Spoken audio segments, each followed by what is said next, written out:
School से बच्चा जब निकलता है तो उसको 5 तो कॉलेज में लगते हैं। तो सबसे पहली ट्रिप मेरी बनी 1986 में, जो डालते हैं ना अपना ड्रेनेज के लिए बड़े बड़े पाइप डालते हैं, वो पाइप पड़े मिल गया हमें, उसमें सो गए हम, उस पाइपों के अंदर सो गए हम उस पाइपों के अंदर सो गए। अब उसके अंदर घुसना तो बहुत आसान था, निकलना बहुत कठिन था। बीच बीच में काफी ऐसी जगह आई जहाँ में रोड पे भी सोना पड़ा, मजदूरों के साथ भी रात बितानी पड़ी, तो बहुत टफ टूर रहा वो। कारगिल तक जाते जाते हमारी हिम्मत जवाब देगी, हमने चलो लद्दाख तो आगे, क्योंकि जो जिला पार करते साथ ही वो लद्दाख का एरिया माना जाता है। सेपरेटर की एक गाड़ी लगी हुई थी, उन्होंने वो रोक लिया गन पॉइंट पे, 4-5 सेपरेटर्स खड़े हुए थे। अब वो एक तो उन्हें बहुत ज्यादा उग्र था, वो कहता है इनको उड़ा दो, इनकी सुनो मत। वो सच्चू के अंदर हमने पूरी रात ट्रक के नीचे सो बैठ के गुजारी है। मतलब ट्रक के नीचे लिटरली हमने जो पन्नी होती थी वो पन्नी बिछा के ट्रक के नीचे हमने पूरी रात गुजारी है। उस ठंड के अंदर इतनी ठंडी हवाएं दोनों तरफ से, इधर से भी आती थी इधर से भी आती थी। वो पूरी रात हमारी बहुत ज्यादा नरक वाली, जैसे रात कहते थे नरक वाली रात हमारी गुजरी। मतलब सबसे टफेस्ट रात हमारी वो थी, मतलब सच्चू के अंदर। वो कहते हैं ना कि सफर का असली मजा मंजिल में नहीं रास्तों में होता है। आज के हमारे गेस्ट उन लोगों में से हैं जिन्होंने सफर को सिर्फ महसूस नहीं किया है बल्कि जिया है हर कदम पे। Can you imagine walking through villages, cities, valleys and untouched wilderness on foot? जी हाँ, आपने बिल्कुल सही सुना, सिर्फ पैरों के सहारे। और शायद इसलिए ट्रैवल कम्युनिटी उन्हें पैदल बाबा के नाम से जानती है। इन्होंने अभी तक 32,000 किलोमीटर चलकर जिंदगी के वो पहलू देखे हैं जो अक्सर गाड़ी की खिड़की के बाहर छूट जाती है। हर कदम पे नए लोग, नया शहर और ढेरों कहानियाँ, और उसी सफर में से आज वो सुनाने वाले हैं कई खूबसूरत, खतरनाक और रोंगटे खड़े कर देने वाले किस्से। तो तैयार हो जाइए सुनने के लिए एक ऐसी कहानी जो किलोमीटर्स में नहीं बल्कि bundles of emotions and lots of learnings से भरी हुई है।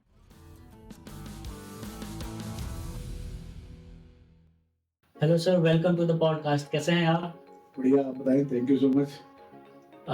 मैं ऐसे ही बातें करके, एक ट्रैवल कम्युनिटी है फेसबुक पे बैकपैकर्स का, तो मैं उधर ऐसे ही क्वेरी पोस्ट किया था कि I am looking for travellers, जहाँ पे कि उनके मैं किससे उनके एक्सपीरियंसेस मैं शेयर कर सकूं। एंड जो कमेंट था, it was flooded with one name which was yours, right? कि आप एक बार इनको जरूर आप होस्ट करिए and you will have totally different experience. And then मैं आपके प्रोफाइल पे गया और वहां जाके मैं देखा तो आई फाउंड वन टैग, पैदल बाबा। तो यहीं से स्टार्ट करते हैं, कौन है ये पैदल बाबा? देखिए, नाम तो मेरा अशोक उपल है, लेकिन पैदल बाबा जो है कम्युनिटी के लोगों ने दिया है, मेरे भाई बंधुओं ने दिया है। हमारे शुरुआत मेरे बड़े भाई से करते हैं, दीपक गुप्ता जी से, जिनको माउंटेन मैन के नाम से ही जानते हैं लोग। अच्छा। तो मेरी वॉकिंग ट्रिप्स काफी रही हैं, तो ये नाम उन्हीं का दिया हुआ है। तो उनका दिया हुआ नाम पैदल बाबा स्टार्ट जैसे हुआ, फिर कम्युनिटी ने भी मेरे को उस नाम से एक्सेप्ट किया और फिर सभी उसी नाम से मुझे बुलाने लग गए, पैदल बाबा के नाम से। तो बताइए पैदल बाबा के बारे में कुछ, कौन है ये? देखिए, वैसे तो शुरुआत से ही बता देते हैं आपको मेरी जर्नी की कैसे शुरुआत हुई। 85 में मैंने कॉलेज ज्वाइन किया। अच्छा। 10th हमारे टाइम पे 84 तक स्कूल में 10th स्कूल में होती थी। +2 जो हमारे कॉलेज में उस टाइम होती थी, 11 12 हमारी कॉलेज से होती थी। 85 में जब मैंने कॉलेज ज्वाइन किया तो वहीं से बस दोस्तों के साथ घूमने फिरने का शौक लग गया, क्योंकि स्कूल से बच्चा जब निकलता है तो उसको 5 तो कॉलेज में लगते हैं। सही बात है। तो सबसे पहली ट्रिप मेरी बनी 1986 में। वो ट्रिप हमारी क्या थी, वो धार्मिक ट्रिप थी। उसमें क्या है, एक नॉर्थ इंडिया में क्या ऑलमोस्ट नॉर्थ इंडिया भी और अपना ईस्ट इंडिया में भी लोग पैदल आके कावड़ लाके गंगा जल के जल चढ़ाते हैं शिव जी के, बिल्कुल शिवरात्रि वाले दिन। तो हम लोग अपने कुछ दोस्तों के साथ मिलके, मैं हरिद्वार से गंगा जल भर के, एक पुरा महादेव जगह पड़ती है बागपत के पास में, वहां लाके भगवान शंकर जी को जल चढ़ाया था शिवरात्रि वाले दिन। 1986 की जुलाई के महीने से शायद था, जो भी शिवरात्रि का महीना होता है। तो तभी से मतलब घूमने का शौक लग गया। उसके बाद फिर विंटर्स में हमने 86 में ही हमने वहीं से गन्नौर जगह पड़ती है सोनीपत के पास में, वहां से मैंने वैष्णो देवी पैदल किया। अच्छा। मतलब सीधे कावड़ चढ़ाने के बाद वैष्णो देवी? 250 किलोमीटर का, ये तो पहला तो हमारी जर्नी तो 250 किलोमीटर की थी, और पहली जर्नी ही मेरी एडवेंचर से भरी जर्नी रही। अच्छा, बताइए। पहली जर्नी में हुआ क्या, हम उससे पहले क्या होता है, यात्रा करने से पहले आप नाखून काट लेते हैं, शेव वगैरह कर लेते हैं, दाढ़ी वगैरह जो करनी है आपने काट लेते हैं, और उस यात्रा के दौरान आपको ना नाखून काटने होते, ना बाल बनाने होते हैं। तो अब हमारे में से जो एक दोस्त ने नाखून कटे, तो एक कनखर करके जगह पड़ती है हरिद्वार के पास में, उसने गलती ये कर दी, उसने वो टूटा हुआ जो नील कटर था टूट गया था, उसने वही गंगा जल में नदी में बहा दिया उसने। अच्छा। और वो उसी का भुगतान मुझे करना पड़ गया। मैंने जैसी जब नदी में मारी वो नील कटर जो है मेरे पैर में गड़ गया। यात्रा शुरू होने से जस्ट एक दिन पहले इवनिंग में जब हम स्नान करने के लिए वहां गए थे, अगली मॉर्निंग सुबह में जल भर के हमने वहां से यात्रा स्टार्ट कर दी थी। रात तक इतना बुरा हाल हो गया, वो तो सारा ब्लड की सारी वो निकल आया उसमें। रात तक इतना बुरा हाल हो गया कि मैं तो मतलब हिम्मत ही नहीं थी कि जाने की कि स्टार्ट कर पाए, किस्मत स्टार्ट कर पाए। बल्कि मेरा एक दोस्त भी तैयार हो गया कि हम बस में तेरे को ले चलता हूँ, वापस हम घर चलते हैं, बाकी लोगों को जर्नी करने देते हैं। लेकिन मैंने भगवान शंकर को याद किया, मैंने कहा मेरी यात्रा कैसे भी कर रहा हूँ, मैं आपके भरोसे आया हूँ और आपकी यात्रा करने आया हूँ। वही बात है, रात में जैसे मेडिसिन वगैरह लिए, हल्दी का दूध पिया, सुबह तक भगवान ने ऐसा कर दिया कि मैंने पूरी यात्रा जो है लगभग लंगड़ाते जैसे तैसे करके वो पूरी कर दी। उस यात्रा से इतना ज्यादा पैदल चलने का शौक हुआ, भक्ति का इतना भाव जगा कि फिर तो यात्रा ही मेरी स्टार्ट होगी। फिर हमने दिसंबर मंथ में 86 में ही हमने वहां से बिजनौर से वैष्णो देवी पैदल किया। वैष्णो देवी में वहाँ कुछ सिस्टम, आजकल तो अगर बर्फ कम पड़ती है, उन दिनों वैष्णो देवी में भवन पे बहुत बर्फ पड़ती थी। बर्फ पड़ी हुई थी तो हम बहुत जोर जोर से चिल्लाने लगे कि ये तो पहली बार हमने बर्फ देखी थी ऐसे स्नोफॉल का हुआ यानी की। तो वहाँ का एक लोकल बंदा मिलता है, वो कहता है यार इतनी सी बर्फ देख के तुम पागल हो गए हो, बर्फ देखनी है तुम लद्दाख जाओ। अब जवानी का जोश था, उम्र तो कुछ थी नहीं, 16.5-17 साल उम्र थी। हमने कहा लद्दाख को भी देख लेते हैं, लद्दाख क्या चीज है। तो अगले साल लद्दाख करते हैं। उन्हें कहा भी तो जा नहीं पाओगे, रास्ते बंद होते हैं सर्दियों में, तो गर्मियों में रास्ते खुलते हैं। मैं ठीक है जी, अपना लद्दाख करते हैं। अब यहाँ मेरे 12th के एग्जाम हो गए थे 86 में 87 में, और एग्जाम देते साथ ही हम समर वेकेशन के अंदर जो अपना जैसे हमारी एग्जाम खत्म हुए, हमने मई में चलना स्टार्ट कर दिया बाकायदा शॉर्ट्स के अंदर, निक्कर और टी शर्ट के अंदर, यहीं से वहीं बिजनौर से ही। अच्छा। तो वहां से पैदल चलना स्टार्ट कर दिया लद्दाख के लिए, गर्मियों के कपड़े पहन के जैसे तैसे करके हम लोग सोनमर्ग तक तो पहुंच गए गर्मियों के कपड़ों में। जैसे तैसे करके आप इतनी आसानी से बता रहे हो सोनमर्ग पहुंच गए हो, जैसे तैसे यहाँ से 10 किलोमीटर होता है। 11 दिन में हम जम्मू पहुंच गए थे। 11 दिन में हम जम्मू पहुंच गए थे, और वहां से क्या कहते हैं 8 दिन शायद में 7 दिन लगे थे श्रीनगर पहुंचने के अंदर। तो श्रीनगर हमने एक दिन डल लेक पे रुके और शाम को पहुंचे थे, एक दिन क्या रुके, मतलब बेसिकली नाइट स्टे हमने किया और फिर सुबह मॉर्निंग में चलना स्टार्ट कर दिया था। जैसे बीच बीच में मतलब नाइट स्टे तो हम देते रह गए, मैं इतना डिटेल में आपको क्या बताऊं क्योंकि वीडियो बहुत लंबी हो जाएगी। मैं थोड़ा ब्रीफ में बता रहा हूँ आपको कि फिर हम सोनमर्ग पहुंचे, सोनमर्ग से ठंड लगनी स्टार्ट हो गई। फिर वहीं हमने जीन्स वगैरह ली और एक स्वेटर वगैरह ली जो वहां से कपड़े मिल सकते थे, और हमने आगे चढ़ाई स्टार्ट कर दी। सोनमर्ग से जो जिला पास पड़ता है लद्दाख हाईवे, ले हाईवे पे जो जिला पास पड़ता है, आजकल तो बहुत इजी हो गया है। उन दिनों तो इतनी ज्यादा ऑफ रोडिंग होती थी कि उसमें टायर, ट्रक का टायर भी आधा कीचड़ में चलता था, बिल्कुल मतलब कीचड़ वाला ही पैच होता था, मडी सारा लग पाता था। हम जब चल रहे थे तो हमारा नी तक ही मतलब उसमें वो आ रहा था, कम से कम कीचड़ आ रहा था कई जगह पे, ऐसी जगह। और वही हुआ, हमारे शूज जो है उसके अंदर कीचड़ के अंदर निकल गए नीचे की तरफ, क्योंकि नॉर्मल पीटी शूज उन दोनों हुआ करते थे, आज की तरह स्पोर्ट शूज या एक्सपीडिशन शूज तो ना में जानकारी थी और ना हुआ करते थे। नॉर्मल पीटी शूज पहना करते थे या स्पोर्ट शूज पहनते थे जो नॉर्मल होते हैं। हम 2 लोगों के स्पोर्ट शूज के अंदर कीचड़ के अंदर निकल गए। अब वहां से हमने जर्नी स्टार्ट किया कि नंगे पैर स्टार्ट करने के बाद हमने करीब दराज तक नंगे पैर ही अपने जो है नंगे पैर ही पूरी यात्रा की। दराज पहुंचने के बाद वो मजदूरों वाले जो शूज होते हैं, अपना प्लास्टिक वाले जो होते हैं जो वहां चलते हैं, मतलब कि जो थोड़ा हाई एंकल वाले होते हैं, तो वो शूज हमें मिले। वो शूज तो हमें उनकी हैबिट तो थी नहीं। अब तब तक तो पैर काफी ज्यादा कट चुके थे वहां से पैदल चल के, नहीं क्योंकि सारा ऑफ रोडिंग वाला इलाका था, तार रोड तो तब तक बनी नहीं थी। 87 की बात कर रहा हूँ मैं, क्योंकि समर 87 में गए थे ना हम। और द्रास से कारगिल तक पहुंचते पहुंचते उन जूतों ने हमारी हालत खराब कर दी। हमारे पाँव में इतने ज्यादा छाले पड़ गए कि बुरा हाल हो गया, हमारे चलना मुश्किल हो गया। नहीं बीच बीच में काफी ऐसी जगह आई जहाँ में रोड पे भी सोना पड़ा, मजदूरों के साथ भी रात बितानी पड़ी। उन दिनों रोड बन रहे थे तो रोड वाले जो मजदूर होते हैं जैसे होते हैं वो लकड़ी की अपनी पत्थर की शेड बना के रखते हैं, उसके अंदर नाइट स्टे करते थे, उनके साथ ठहरते थे। कहीं अगर गाँव नहीं मिलता था, कहीं ऊपर में भी सोना पड़ जाता था। तो बहुत टफ टूर रहा वो। कारगिल तक जाते जाते हमारी हिम्मत जवाब देगी, हमने कहा लद्दाख तो आगे है, क्योंकि जो जिला पार करते साथ ही वो लद्दाख का एरिया माना जाता है। अब लद्दाख तो एंटर हमने कर लिया था और कारगिल तक हम पहुंच गए थे, लेकिन हमारे पाँव की हालत ऐसी हो गई थी कि हम आगे चलने की पोजीशन में थे नहीं। तो हम आगे से वहां से जो भी उस टाइम बस या टेम्पो लोकल चलते थे हम पकड़ के वापस आ गए कि हमारा हो गया, हमने लद्दाख कर लिया है। कारगिल से वापस आए, लेकिन आगे हमारे को मलाल रह गया कि हमने ले तो गए नहीं, जैसे जैसे जानकारी हमें मिली नहीं की कारगिल पहुंचने के बाद तो पता लगी गया था कि ले नाम की भी कोई जगह और वहां जाना चाहिए था, तो ले तो हम पहुंच नहीं पाए हैं। तो मलाल था कि ले भी जाना है। अब हम और थोड़ी जानकारी जुटाई तो पता लगा कि मनाली साइड से भी रास्ता है, मनाली साइड से भी जा सकते हैं। और उन दिनों ये रास्ता भी बन रहा था, अभी पूरा बना नहीं था, मतलब नहीं मतलब कटिंग भी रोड की कई जगह हो रही थी और कई जगह काम चल रहा था। हाँ, मतलब सारा ऑफ रोड ही था, मतलब बेसिकली अभी काम चल ही रहा था, मतलब उस रोड का नहीं की। तो वो भी सर्दियों में बंद हो जाता है। तो मगर ठीक है 88 में प्लान करते हैं।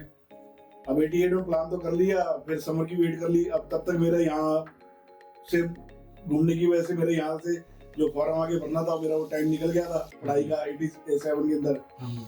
तो बरपीला जी ने मेरा एडमिशन करा दिया करनाल डी फार्मेसी में। पहले मैं पढ़ता था बीकॉम में और बीकॉम से सीधा मैं चला गया डी फार्मेसी में। कहाँ बीकॉम की लाइन और कहाँ केमिस्ट्री की लाइन, फार्मेसी की लाइन। 87 में मेरा एडमिशन करा दिया उन्होंने करनाल के अंदर। अब करनाल में एडमिशन तो हो गया, तो लेकिन दिमाग में तो वही चुर थी कि अभी जाना है। तो 88 में फिर प्लान किया कि इस बार मनाली साइड से चलते हैं। फर्स्ट ईयर तो मेरा कंप्लीट वहां से हो गया था। फिर 88 में ये समर के अंदर ही हमने चलना स्टार्ट किया मनाली के लिए कि मनाली से इस बार लद्दाख करेंगे। अब हमने अभी अंबाला पार ही किया था। अब मैं डे बाई तो आपको बता नहीं सकता क्योंकि हम बेसिकली क्या है, नेशनल हाईवे जहाँ भी प्लेन रोड आता था ना, हम एक दिन में 40, 50, 60 किलोमीटर तक कवर कर लेते थे। अर्ली मॉर्निंग हम 6 बजे चलना स्टार्ट कर देते थे और मैक्सिमम 6-7 बजे तक शाम को, जब तक डे लाइट है तब तक हम, क्योंकि समर में 7-7:30 तक अंधेरा होता है, हम तब तक चलते रहते थे। जहाँ कोई ढाबा आ गया, कोई धर्मशाला आ गई, कोई मंदिर आ गया, गुरुद्वारा आ गया, कोई होटल लॉज आ गया, कहीं सोने की जगह मिल गई, कोई गाँव आ गया, हम वहाँ मैक्सिमम 6-7:30 बजे रुक जाते थे। अब कोई मजबूरी आ गई, मान लो 7 बजे, हम 6 बजे भी चल रहे हैं और 7 बजे तक भी कोई स्टॉपेज नहीं मिला हमें, तो मजबूरी में भी आधा घंटा 1 घंटा एक्स्ट्रा चलना पड़ गया, तो हम चलते रहते थे। तो नेशनल हाईवे पे तो कोई दिक्कत होती थी, थोड़ी थोड़ी दूरी पर ढाबे मिल ही जाते थे, सोने की जगह मिल जाती थी। तो अंबाला हमने क्रॉस किया। उन दिनों पंजाब में सेपरेटर्स का जोर था, अगर आपने सुना भी, काफी लोगों को पता भी होगा। 84 के दंगों के बाद में सेपरेटर्स का काफी ज्यादा वहाँ मतलब जोर था, तो वो काफी ज्यादा मतलब हैवी थे, मतलब पुलिस और आर्मी का मतलब इतनी इन्वॉल्वमेंट नहीं थी जितनी वो ऑन रोड भी आके मतलब नहीं कि वो करते थे। नहीं अंबाला क्रॉस करने के बाद एक खरड़ जगह पड़ती है, जब मनाली तरफ चलते हैं, खरड़ के पास में हमें सेपरेटर की एक गाड़ी लगी हुई थी, उन्होंने हमें रोक लिया गन पॉइंट पे। 4-5 सेपरेटर्स खड़े हुए थे, उन्होंने हमें रोक लिया। अब रोक लिया तो पूछते कहाँ जा रहे हो। अब भगवान ने बचाना था, तो भगवान ने एकदम हमारे मुंह से निकाल दिया कि हम सब गुरुद्वारा के दर्शन करने के लिए जा रहे हैं, हम चमकौर साहिब जा रहे हैं। उधर साइड में चमकौर साहिब गुरुद्वारा पड़ता है। मगर हम ये सारा घूम घूम के ना चमकौर साहिब गुरुद्वारा और बाकी गुरुद्वारे करते हो ना, लास्ट में हम स्वर्ण मंदिर अमृतसर जाएंगे। सब मंदिरों के दर्शन करने के लिए, सब गुरुद्वारा के दर्शन करने के लिए हम निकले हुए हैं। अब वो एक तो उन्हें बहुत ज्यादा उग्र था, वो कहता है इनको उड़ा दो, इनकी सुनो मत।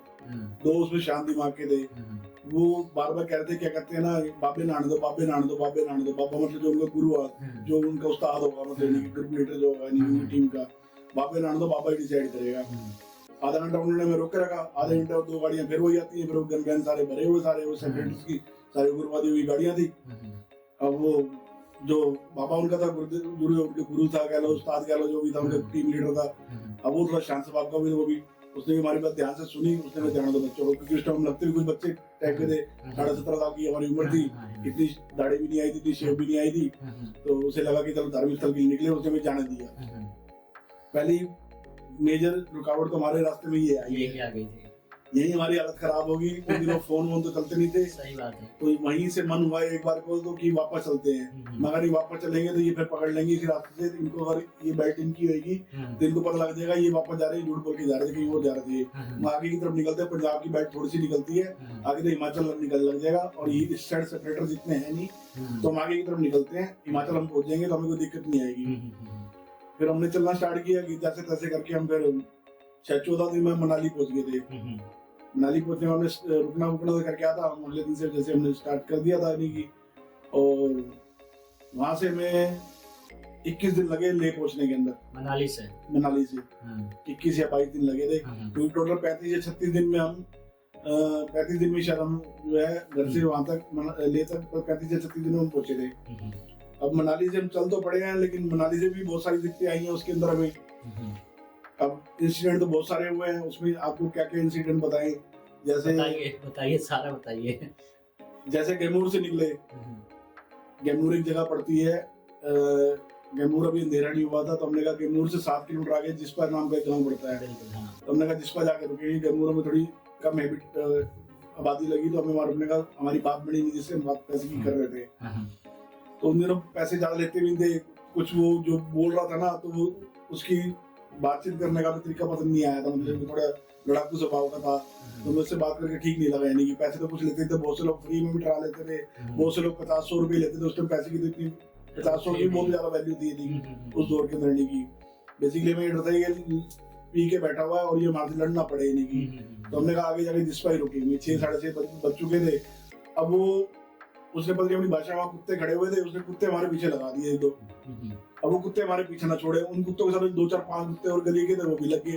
अब हम दौड़े तो कुत्ते हमारे पीछे दौड़े, अब हम पीछे उल्टा दौड़े तो बचने के लिए, तो बड़ी मुश्किल से मतलब 2 किलोमीटर या 1.5 किलोमीटर हम दौड़ते रहे, बचाते जान बचाते रह गए, उनको पत्थर उठा के जैसे भगाने के लिए करते रह गए। बड़ी मुश्किल से हमने अपनी जान बचाई। वो इतने खूंखार कुत्ते हो चुके थे कि वो हमें अभी फाड़ खाते नहीं। अब उसने जैसे अपने उसके 1-2 पालतू कुत्ते थे वो भी साथ में लगाए, वो भौंकना स्टार्ट करते थे मोहल्ले के, और 4 कुत्ते साथ में भौंकने स्टार्ट कर देते हैं, तो वो वाला सीन हो गया था। तो खैर जैसे तैसे हम जिस्पा भी हमने पहुंच ही गए।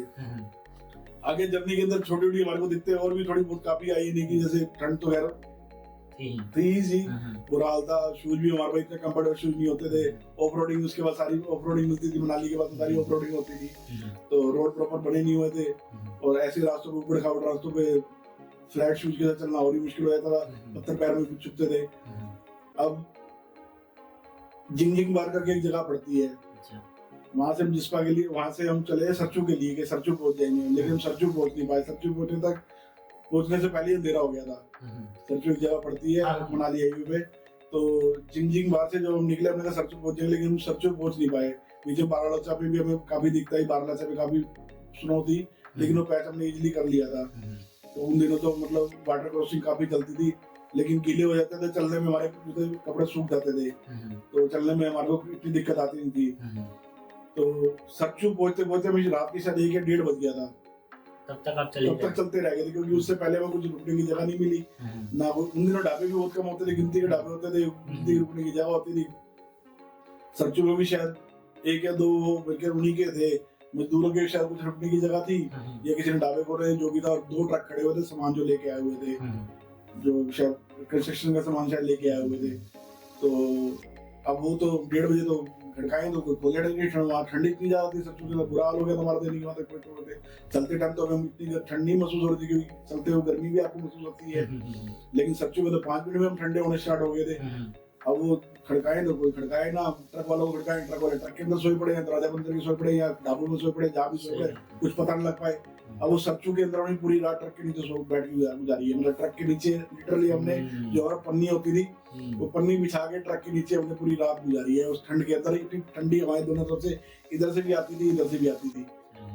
वो पूरी रात हमारी बहुत ज्यादा नरक वाली, जैसे रात कहते थे, नरक वाली रात हमारी गुजरी। मतलब सबसे टफेस्ट रात हमारी वो थी, मतलब सरचू के अंदर। सर दर्द बुरी तरीके से, ठंड इतनी बुरी तरीके से लगे, लेकिन हमारा कुछ कारण नहीं, क्योंकि ढाबा वाला बंद था, मतलब उसने बंद कर रखा था। सोए पड़े थे उधर, मदहोश होकर सोए पड़े थे, तो बंद करके 1:30 बजे 2 बजे तक कौन जागता रहेगा। किसी को उम्मीद भी नहीं होती कि कोई ट्रैवलर इस टाइम आएगा, और उन दिनों ट्रैवलर चला भी नहीं करते थे उस रूट पे। कोई बिरला ही, कोई फॉरनर से एक आता कोई नजर आता था उन दिनों। अब वो फॉरनर्स उन दिनों वो अपना सेटल बैग वगैरह लगा के कभी कभी सारे सेटअप के साथ 2-3 दिन में निकलते थे। हम उन दिनों उनको पागल कहते थे कि पूरा तामझाम लगा के जा रहे हैं, पूरा सेटल वगैरह लगा के जा रहे हैं, पूरा टेंट वेंट सब कुछ। हमें ना टेंट की उन दिनों जानकारी होती थी, ना स्लीपिंग बैग के बारे में कुछ पता था, ना सेटल बैग के बारे में पता था। इवन हमारे को हमारे पिट्टू बैग के बारे में नहीं पता होता था कि कैसा लेना चाहिए कि कैसा नहीं लेना चाहिए। हम तो नॉर्मल जो स्कूल और कॉलेज के हमारे बैग होते थे, उसी में 1 या 2 जोड़ी कपड़े डालते थे, और एक पतला सा टॉवल डालते थे, थोड़ी सी टॉयलेटरी, और 1-2 खाने के सामान डालते थे। यही हमारा, और छोटा सा मेडिसिन का बॉक्स, एक टॉर्च होती थी, और एक वाली छड़ी हमारे पास होती थी, एक पन्नी होती थी नीचे बिछाने के लिए, और ये हमारे पास सामान होता था, और इसी बैग को लेकर हम चला करते थे। अब सरचू से चले, सरचू में किसी ने बता दिया आगे विस्की नाला है, वहां से आगे विस्की नाला पड़ेगा। हमें लगा विस्की नाला है, विस्की मिलती होगी, बेवकूफ हम इतने थे कि अभी विस्की नाला विस्की मिलती होगी। अब विस्की नाला विस्की क्या मिलने दी, उससे पहले ही हम रुक गए, मतलब नहीं की विस्की नाला तक हम पहुंच नहीं पाए, मतलब नहीं। वहाँ रात पूरी हमें खुले में बिताई है लिटरली। वो रात हमारी सच्चों से भी जिसे कहते हैं गंदी नरक वाली रात थी बिल्कुल ही। लेकिन हमारे लिए कंफर्टेबल चीज ये थी कि एक साइड हमारी मतलब वाल थी उसकी पहाड़ की, और दूसरी साइड से ओपन एरिया था, मतलब वैली का कह लो या रोड का कह लो। लेकिन उसमें डर में ये भी लग रहा था कि कोई गाड़ी है रात को चला के मान लो आता है तो कहीं हमारे ऊपर ही ना चढ़ा दे। ये जानवर भी हो सकता है, जानवर भी हो सकता है, लेकिन जानवर का हमारे को डर उन दिनों उस इलाके में कम होता था नहीं, क्योंकि उस इलाके में जानवर थोड़े कम निकलते नहीं। तो स्नो लेपर्ड वगैरह के बारे में तो हमें इतना पता भी नहीं था कि स्नो लेपर्ड वगैरह भी थे, लेकिन इस बैट में खैर स्नो लेपर्ड नहीं थे। स्नो लेपर्ड का नाम ही हमने बहुत सालों बाद सुना था नहीं की। हमें तो कोई जानकारी थी नहीं, उन दिनों इंटरनेट कुछ होता नहीं था, गूगल होता नहीं था, कोई जानकारी देने वाला होता नहीं था, नक्शे कुछ होते नहीं थे, मैप होते नहीं थे, मोबाइल होते नहीं थे। हमें तो वो स्टेट का नक्शा मिलता था, प्रिंटेड नक्शा मिला करता था। हाँ, प्रिंटेड नक्शा मिलता था, उससे ये पता लगता था यहाँ से पानीपत से करनाल जाना, बस पानीपत से करनाल का रास्ता मिलेगा, करनाल के अम्बाला पड़ता, बस उसमें कोई किलोमीटर भी नहीं लिखे होते थे कितने किलोमीटर जाना है। अब एक गांव से दूसरे गांव पहुंचने के लिए मान लो उसने 7 किलोमीटर बता दिया, 7-8 किलोमीटर पड़ेगा, कई बार 12-14 किलोमीटर भी पड़ जाता था। गांव वालों को इतना आइडिया तो होता नहीं है, वैसे ही बताते भैया 1 घंटे में पहुंचोगे, आधे घंटे में पहुंचोगे, और कई बार उसके लिए 2-3 घंटे लग जाते थे। तो हमारा टाइम मैनेज करना बहुत मुश्किल हो जाता था, तो कई बार हमें रात में खुले हुए सोना पड़ जाता था उसकी वजह से। और पहाड़ों में तो ज्यादा दिक्कत आती, पहाड़ों में तो गांव दूर दूर होते थे, और पहाड़ों में उनको किलोमीटर का तो बिल्कुल ही आइडिया नहीं होता, तो उसकी वजह से सारा हमारा मिसमैनेजमेंट होता है टाइम का, खासकर शाम को। इसलिए हमारी कोशिश होती है 5-6 बजे, 6:30 बजे, 7 बजे कहीं अगर सोने की जगह मिल रही है, कहीं शेल्टर मिल रहा है तो हम रुकने की कोशिश करते थे, क्योंकि हमें तो पता है 6 बजे के बाद फंसने के चांसेस ज्यादा से ज्यादा हो जाएंगे। अब नकीला वकीला ये सब पार कर लिए हमने। आगे जब मूरी प्लेन आया, मूरी प्लेन पांग वांग भी हमने जैसे पार कर लिया, जैसे पार कर लिया। तो बीच में हमारे को एक जगह वो मिले थे, उन दिनों ना मनाली से पिट्ठुओं पे सामान जाता था। अच्छा, ट्रकों पे सामान स्टार्ट नहीं हुआ था, जो पोनी वाले होते हैं ना, पोनी वाले, इन पोनियों पे मनाली से ले तक माल जाता था उन दिनों। अच्छा। और जंस्कार बीच में जगह पड़ती है, उन जंस्कार के लिए भी माल पिट्ठुओं पे भेजा करते थे। अच्छा। मनाली के जो रास्ते से भेजते थे, मतलब कि जो, और कई पिट्ठू वाले मिल गए। एक रात हमने उनके साथ बिताई, तो वो रात हमारी बहुत कंफर्टेबल रही उस रूट के ऊपर ही नहीं, क्योंकि उन्होंने हमें गर्म खाना भी खिलाया और अपने साथ टेंट पे सोने की जगह भी हमें मिली है नहीं। लेकिन उनकी क्योंकि स्पीड इतनी ज्यादा होती है, उनको तो हैबिट होती है पिट्ठू वालों को, हमारे दोनों तो स्पीड होती है। हम तो ठहरे मैदानी इलाकों के लोग, और वो माउंटेन के साथ ड्राइवर चलने वाले, तो वो जब हम मूरी प्लेन के लिए निकले तो वो हमारे से काफी आगे बढ़ गए थे। विद इन आधे घंटे के अंदर हमारे को नजर आने बंद हो गए थे। अब मूरी प्लेन में अगर आप कभी गए हो तो मूरी प्लेन का रास्ता बिल्कुल सीधा 40-45-50 किलोमीटर का सीधा लंबा पैच है, सीधा ही चलते जाओ, सीधा ही चलते जाओ। अब तो रोड बन गई है, थोड़ा बहुत जिग-जैग हो गया। उन दिनों पूरी वाइड वैली थी पूरी, मतलब उन दिनों बिल्कुल मिट्टी थी, जैसे मिट्टी का इलाका, मिट्टी का रेगिस्तान जिसको बोल सकते हैं नहीं। सिर्फ बीच में इधर ट्रक के निशान आ रहे हैं, इधर ट्रक के निशान आ रहे हैं, इधर ट्रक के निशान आ रहे हैं, मतलब रोड पे चलता नजर आ रहा है कि इधर से कोई गाड़ी गई है, इधर से कोई गाड़ी गई, कोई गाड़ी इधर से घूम के गई है। प्रॉपर रोड तो बना नहीं हुआ था। अब वो समझ नहीं आता कि इधर जाएं, इधर जाएं, इधर जाएं, मतलब बस चलते ही जहाँ एक बार कोई गाड़ी आती थी, कोई ट्रक निकलता था, उसकी धूल उड़ती देखते थे कि जिससे दाता दिखता था कि उसी जगह चलना स्टार्ट करते थे। बहुत ही वाइड वैली है वो, मतलब उसके अंदर चलना बहुत ही डिफिकल्ट काम है। अब तो रोड बन गए हैं तो लोगों के लिए इजी हो गया, उस टाइम रोड नहीं थे तो आइडिया लगाना मुश्किल था किस साइड जाना है। अब वो करते करते मूरी प्लेन भी हमारा जैसे तैसे पार हुआ, लेकिन मूरी प्लेन पार करने के बाद ना डिबरिंग करके एक जगह आती है, लेकिन हम डिबरिंग पहुंच नहीं पाए। डिबरिंग से पहले ही हम सो गए, मतलब नहीं की हमें आइडिया था कि डिबरिंग आने वाला है। हम चल करके थक चुके थे, रात के 11-11:30 बज चुके थे नहीं की। और खाना हमारे पास जो था, हमने रास्ते में नमकीन वगैरह होती है, हमारे पास ये बिस्कुट होता है, ड्राई फ्रूट होता है, वो खा लिए थे हमने, और हमें सोने की जगह मिल नहीं थी। 11-11:30 तक चलते चलते जैसे हम थक गए, तो हमने कहा यार कब तक चलते रहेंगे, अब यहीं कहीं सो जाते हैं। बाइक से लकली हमें माना वो मिल गए, पाइप पड़े हुए जो डालते हैं ना अपना ड्रेनेज के लिए, बड़े बड़े पाइप डालते हैं, वो पाइप पड़े मिल गए हमें, उसमें सो गए। हम उस पाइपों के अंदर सो गए। अब उसके अंदर घुसना तो बहुत आसान था, निकलना बहुत कठिन था। आप हंसोगे, जब हम पहला बंदा अंदर घुस गया, उसमें सीधे तो आप हो नहीं सकते, लेट के ऐसे पीछे तो चले गए हम उसके अंदर रहने की। अब जो पीछे की तरफ घुसा हुआ था उसको हवा बड़ी तगड़ी लग रही थी, क्योंकि हवा उधर से घुस रही है। अब दूसरे को तो बचाव हो रहा है क्योंकि उसकी ओट के अंदर है। जब सुबह निकलने के लिए हुए तो इधर वाले लिटरली उसको लाते, आगे वाले को लात मारी, तब वो स्लाइड करके आगे गया, मतलब थोड़ा बहुत उसने अपने ऊपर ड्राइव भी किया, पीछे हमने लात भी कर, लात से उसको पुश किया, तब जाके वो आगे निकले, तब तो हम पाइपों से बाहर निकले। ऐसे तो हमने पूरी रात उसमें निकाली है। और फिर हम सुबह जैसे चलना स्टार्ट हुआ, जैसे अर्ली मॉर्निंग हुई 5:30 बजे 5 बजे 6 बजे जैसे उजाला निकलता हम चलना स्टार्ट कर देते थे। लिटरली हम 400 मीटर और चलते ना, हम उस डिबरिंग नाम की जगह पे पहुंच जाते हैं, लेकिन रात को अंधेरे में कुछ पता नहीं पड़ता। सिर्फ 400 मीटर उस पैच रह गया था। अगर हम हार्डली 15-20 मिनट या 25 मिनट और चलते ना तो उस गांव में पहुंच जाते। 2 या 3 मकान उस घर गांव में थे, लेकिन हमें सोने का शेल्टर मिल जाता, एटलीस्ट दीवार की ओट लेके हम सो जाते हैं, यानी कि एक साइड से कम से कम हवा से बचाव का जरिया तो मिल जाता है। नहीं की पहाड़ में हवा भी तो हाँ, तो वो 300-400 मीटर बाद ही वो डिबरिंग था। तो ऐसे करते तो हम जाके 35-36 दिन में ले पहुंचे थे। 35 दिन लगे थे, 36 दिन लगे थे। डायरी में सब लोग, मैं डायरी लिखा करता था उन दिनों, डायरी में लाना भूल गया। अच्छा। मेरे पास घर में डायरी भी है, उसमें सारी कहानियां लिखी हुई है, सारे टूर की उसमें कहानियां लिखी हुई है। तो 35 दिन या 36 दिन में हम लोग ले पहुंचे। अब ले पहुंच गए तो क्योंकि खुरापाती दिमाग था, तो कीड़ा दिमाग में था कि अभी यार उस टाइम पिछले साल आए थे तो कारगिल तक किया था, कारगिल से ले तो किया नहीं था हमने। अब चलो ले पहुंच गए तो कारगिल भी करते हैं, ले से कारगिल भी करते हैं, तो हमारा पूरा पैच हो जाएगा। तो मतलब पूरा हमने सर्कल, हमारा 4 सर्कल पूरा हो जाएगा, तो हम इसको भी निपटा देते हैं। जब यहाँ तक आया तो हमने अगले दिन कोई लेक नहीं देखा, कोई ले शहर नहीं देखा। ले शहर का तो उस टाइम गाँव ही होता था, कोई मार्केट वार्केट नहीं होती, कुछ लिमिटेड दुकानें होती थी। तो हमने कहा इसको पूरा इसको बाहर ही इसको घूम के आते हैं, इसको कारगिल की तरफ निकलते हैं। हम ले में एक दिन नहीं रुके, अगले दिन हमने कारगिल के लिए चलना स्टार्ट कर दिया। उससे पहले तंगलंगला के ऊपर जो बीच रास्ता आता है उसको चढ़ने में बड़ी दिक्कत आ गई थी। घाटालोप साइड जो उसको चढ़ने में पूरा दिन लग गया। तो बहुत सी छोटी छोटी कहानी है, मैं मतलब उसको डिटेल में क्या बताऊं, बहुत सारी मतलब एडवेंचर उस टूर के अंदर हमने देखे हैं। अब जब हमें ठंड लगती थी हम क्या करते थे, ठंड से बचने के लिए हम वो खेलते थे चिड़िया उड़ बैट होता ना, खेलते थे बचपन में। उसमें क्या होता था, एक बंदा दूसरे को थप्पड़ मारता था तो हाथ गर्म हो जाते थे, और जो मारता उसके भी हाथ गर्म हो जाते थे, खाने वाले के भी हाथ गर्म हो जाते थे, और वो कान तक गर्मी जाती थी, यानी कि जैसे बॉडी से ज्यादा कान तक गर्मी जाती थी। कान गर्म होते हाथ गर्म होते तो गर्मी शरीर के अंदर गर्मी आ जाती थी। तो हम जान के भैंस को उड़ाते थे। हम थोड़ी देर 1-1 घंटे बाद जाम ब्रेक लेते थे।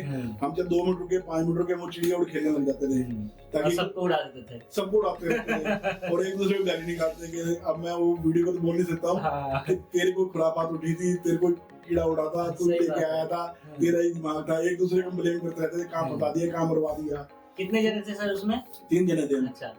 तो काम फंसवा दिया, काम बर्बाद दिया, यानी कि तो मतलब इस तरफ नहीं आना चाहिए था, बहुत बुरे पते यानी कि, क्योंकि उस टाइम ना कोई गांव इतने बड़े होते थे, ना रोड पे कोई फैसिलिटी थी, ना रोड बने हुए थे, और ये होम स्टे का कोई चलन नहीं था। जिसके घर रुक जाओ हाथ जोड़ के रोक लेता था, सुबह पैसे देने लगो पैसे भी लेता था, जरूरत उसको 50 रुपए दो, 100 रुपए दो, 200 रुपए दो, उसको जबरदस्ती पैसे पड़ा के आते थे। शायद ही 10% लोगों जो कमर्शियल रवैये से देखते थे, पहले पैसे बोलते थे कि हाँ पैसा देखो तब रुकोगे, यानी कि पैसे लोग मांगते भी थे उस दौर में, पैसा भी नहीं मांगते थे, वो दौर ऐसा दौर था। अब ले से कारगिल के लिए चल पड़े। चलो बीच में लामेरू भी आया, और लामेरू नाम की एक जगह पड़ती है, लामेरू करके एक जगह पड़ती है। उससे पहले लामेरू उसको मूनलैंड बोल देते हैं, यानी कि तो लामेरू के आसपास की जो जमीन है, यानी कि वहाँ मतलब वहाँ के पहाड़ देखने लायक है, मतलब कि अब वहाँ पहुंचते पहुंचते मैं अंधेरा हो गया था, और हमारी टॉर्च वगैरह जो हमारी खत्म हो गई थी। मतलब बेसिकली हमने गलती ये कर दी थी, हम ले रुके नहीं तो हमने वहाँ बैटरी चेंज की थी।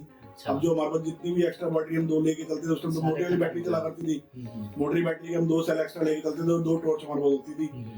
वो सारी हमारी इस रूट के अंदर पिछले 35-36-37 दिन में हमारी लग चुकी थी। अब हमने गलती ये कर दी कि हमने ले से वो सेल एक्स्ट्रा खरीदे नहीं। अब इधर लामेरू पहुंचने से पहले हमारी वो बैटरी फिर वो खत्म हो गई, यानी कि अंधेरे में हम चल रहे हैं, अंधेरे में हमारे को रास्ता सूझ नहीं रहा, तो हम लिटरली वो जो पैच बना होता है ना, उसका फ्लड आने का बना होता है, एक स्लाइड आने का बना होता है कि अब यहाँ से स्नो निकलेगी, और रोड क्रॉस करने के लिए पुलिया सी बना देते हैं कि वो फ्लड सा आएगा तो या पानी आएगा तो इसके नीचे से पुलिया के नीचे से बह के निकल जाएगा। उसके नीचे 5 घंटे बिताई हमने पूरी रात, 5 घंटे पुलिया के नीचे बैठ के जाग के सो नहीं सकते थे, क्योंकि हमें डर था कि पानी का भाव कहीं रात को ना आ जाए। जानकारी इतनी नहीं, फ्लड आएगा नहीं आएगा, पानी आएगा कि नहीं आएगा। तो समझो ऐसे बैठ के चट्टान के ऊपर टांग लंबी करके सीधे मतलब ओट लगा के दीवार की पुलिया की, और ऐसे मतलब बैठे रहेंगे 5 घंटे में। लिटरली 11:30 से लेकर तो सुबह का 4:30-5 बजे का अंधेरा, हमारा छठा नहीं है, चलने लायक रास्ता हुआ नहीं, तब तक हमने 5 घंटे उसके अंदर बिताए हैं।